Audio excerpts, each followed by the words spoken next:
ইতিমধ্যে প্রচুর মানুষ এমন রয়েছেন যাদের বাড়িতে ইউআইডিআইয়ের তরফ থেকে আধার নিষ্ক্রিয়করণ বা আধার বাতিলের চিঠি পাঠানো হয়েছে। তো বর্তমানে যদি আপনাদের বাড়িতে বা কারো বাড়িতে যদি আধার নিষ্ক্রিয়করণের চিঠি এসে যায় বা আধার কার্ড যদি কারো নিষ্ক্রিয় হয়ে যায়, বাতিল হয়ে যায়, সেক্ষেত্রে কি সেই ব্যক্তি বিনামূল্যে রেশন পাবেন বা ফ্রি রেশন পাবেন? তাছাড়া এই 28-এর এই আইনটা কীভাবে কাজ করে এক এক করে আপনাদেরকে বিস্তারিত জানাবো। সেই সঙ্গে বিনামূল্যে রেশন আপনারা পাবেন কিনা সেটাও জানিয়ে দেবো।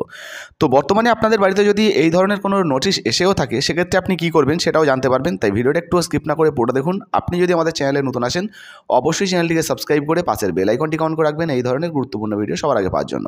ফেসবুক থেকে দেখলে পেজটা ফলো করতে ভুলবেন না। তো চলুন বন্ধুরা, ভিডিও শুরু করা যাক। দেখুন বন্ধুরা, বলা হয়েছে আধার ডিঅ্যাক্টিভেশন অ্যান্ড রেশন সার্ভিসেস। বলা হয়েছে আধার নিষ্ক্রিয় হলে কি মিলবে না ফ্রি রেশন? আতঙ্কের মাঝেই নয়া নির্দেশিকা জারি। তো বুঝতে পারছেন, ইতিমধ্যে আপনারা অনেকেই হয়তো জেনেছেন যে আধার কার্ড নিষ্ক্রিয় করার জন্য ইউআইডিআইয়ের তরফ থেকে প্রচুর মানুষের কাছে ইতিমধ্যে চিঠি পাঠানো হয়েছে।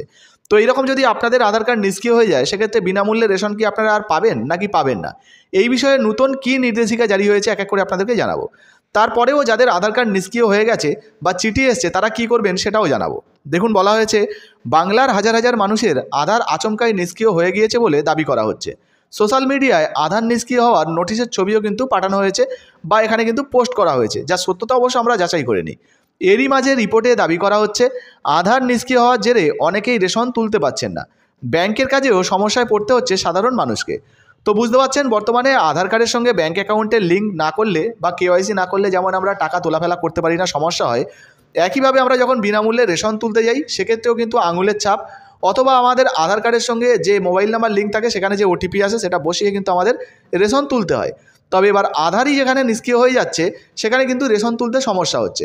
এই বিষয়ে কী কী নির্দেশিকা নতুন জারি করা হয়েছে দেখুন। বলা হয়েছে পূর্ব বর্ধমানের জামালপুরের জুতিহাটি গ্রামেও বহু মানুষ এই সমস্যার মুখে পড়েছিলেন। এই আবহে জেলা প্রশাসনের তরফ থেকে রেশন ডিলারদের নয়া নির্দেশ দেওয়া হলো। নির্দেশ অনুযায়ী কারো আধার নিষ্ক্রিয় হয়ে গেলেও রেশন পরিষেবা যেন অব্যাহত থাকে। অর্থাৎ যে সমস্ত মানুষদের বাড়িতে চিঠি এসছে যাদের আধার কার্ড নিষ্ক্রিয় হয়ে যাচ্ছে তারাও যাতে রেশন পায় সেই ব্যবস্থাই কিন্তু করা হচ্ছে। অর্থাৎ আধার কার্ড নিষ্ক্রিয় হয়ে গেলেও কিন্তু আপনারা রেশন দ্রব্য পাবেন, এখানে সেই নির্দেশ দেওয়া হয়েছে। আবারও দেখুন, বলা হয়েছে রেশন ডিলারদের নয়া নির্দেশ দেওয়া হলো। নির্দেশ অনুযায়ী কারো আধার কার্ড নিষ্ক্রিয় হয়ে গেলেও রেশন পরিষেবা যেন অব্যাহত থাকে। উল্লেখ্য, বর্তমানে রেশন পরিষেবা পেতে আধার কার্ডের সঙ্গে যুক্ত বায়োমেট্রিক খতিয়ে নেওয়া হয়। আঙুলের ছাপ মিললে তবেই রেশন মেলে, যেমনটা আগেই আপনাদেরকে জানাচ্ছিলাম। এই প্রসঙ্গে সংবাদ মাধ্যমকে পূর্ব বর্ধমানের জেলাশাসক বিধান রায় বলেন, পরিস্থিতির উপর নজর রাখছে প্রশাসন, অবস্থা বুঝে ব্লক প্রশাসনকে নির্দেশও দেওয়া হচ্ছে। তো বুঝতে পারছেন, ইতিমধ্যে যদি আপনাদের আধার কার্ড নিষ্ক্রিয় হয়ে যায় সেক্ষেত্রেও কিন্তু আপনারা বিনামূল্যে রেশনের সুবিধা পাবেন। ইতিমধ্যে এটা কিন্তু পূর্ব বর্ধমানে ঘোষণাটা হয়েছে। তবে মুখ্যমন্ত্রীর ঘোষণা অনুযায়ী প্রত্যেক প্রকল্পের কিন্তু পরিষেবা দেওয়া হবে। যাদের আধার কার্ড নিষ্ক্রিয় হয়ে যাচ্ছে তারাও কিন্তু সমস্ত সুবিধা পাবেন। তো আপনারা কেউ চিন্তা করবেন না, প্রত্যেকেই কিন্তু বিনামূল্যে রেশন থেকে সমস্ত সুবিধা পেতে পারবেন। এবার প্রশ্ন হচ্ছে যে বর্তমানে যাদের যাদের বাড়িতে এই আধার নিষ্ক্রিয় নোটিশ যাচ্ছে তাদের বাড়িতে কি করতে হবে বা তাদেরকে কি করতে হবে। বলা হয়েছে দেখুন, প্রাথমিকভাবে আধার কর্তৃপক্ষ সূত্রে দাবি করা হয়েছিল যে আধার নিষ্ক্রিয় হওয়ার নোটিশটা ভুয়ো, তবে ক্রমেই আধার কার্ড বাতিলের নোটিশ প্রাপকদের সংখ্যা বাড়ছে। এই আবহে এখন ইউআইডিআই জানাচ্ছে আধার বাতিলের নোটিশ পাঠানো হয়েছে তাদের অফিস থেকেই, যদিও এই সংক্রান্ত সিদ্ধান্ত তারা নেননি। তো ইতিমধ্যে যদি আপনাদেরও আধার কার্ড বাতিল হয় বা বাতিলের নোটিশ যায় সেক্ষেত্রে আপনি কী করবেন দেখুন। বলা হয়েছে যে জানা যাচ্ছে আধার নিষ্ক্রিয় হওয়া ব্যক্তিদের ভিড় ক্রমেই বাড়ছে কলকাতা এবং রাঁচির আধার কেন্দ্রে। উল্লেখ্য, পশ্চিমবঙ্গ, বিহার এবং ঝাড়খণ্ডের আঞ্চলিক আধার কেন্দ্র রাঁচিতে অবস্থিত।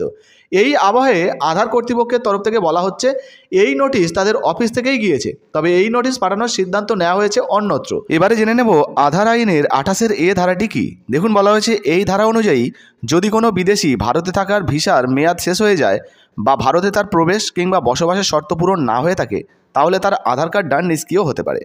অর্থাৎ এখানে বলতে চাওয়া হয়েছে ধরুন কোনো বিদেশি যারা ভারতে অনুপ্রবেশ করেছে বা ভারতে এসেছে তাদের যে ভিসার মেয়াদ সেটা যদি শেষ হয়ে যায় বা ভারতে থাকার যে মেয়াদ সেটা শেষ হয়ে যায় সেক্ষেত্রে কিন্তু তাদের বর্তমানে যে আধার কার্ডটা সে ভারতে বানিয়েছে, তারা যে আধার কার্ডটা ভারতে বানিয়েছে সেটা কিন্তু নিষ্ক্রিয় হয়ে যেতে পারে। অথবা যে সমস্ত মানুষরা ভারতে অনুপ্রবেশকারী হিসেবে এসেছে বা ভারতে এসেছে তারা যদি ভারতে বসবাসকারী যে শর্তগুলো রয়েছে, বসবাসের জন্য যে শর্তগুলো ভারত সরকারের রয়েছে সেগুলো যদি না পূরণ করে সেক্ষেত্রেও কিন্তু তাদের আধার কার্ডটা নিষ্ক্রিয় হয়ে যেতে পারে। তো 28-এর এ আইনটা হলো এইটাই, যেটা কিন্তু এই সংবাদ মাধ্যমের প্রতিবেদন অনুযায়ী এখানে জানানো হয়েছে। এবারে প্রশ্ন হচ্ছে আপনাদের বাড়িতে যদি এই ধরনের কোনো আধার নিষ্ক্রিয় চিঠি এসে থাকে সেক্ষেত্রে আপনি কি করবেন।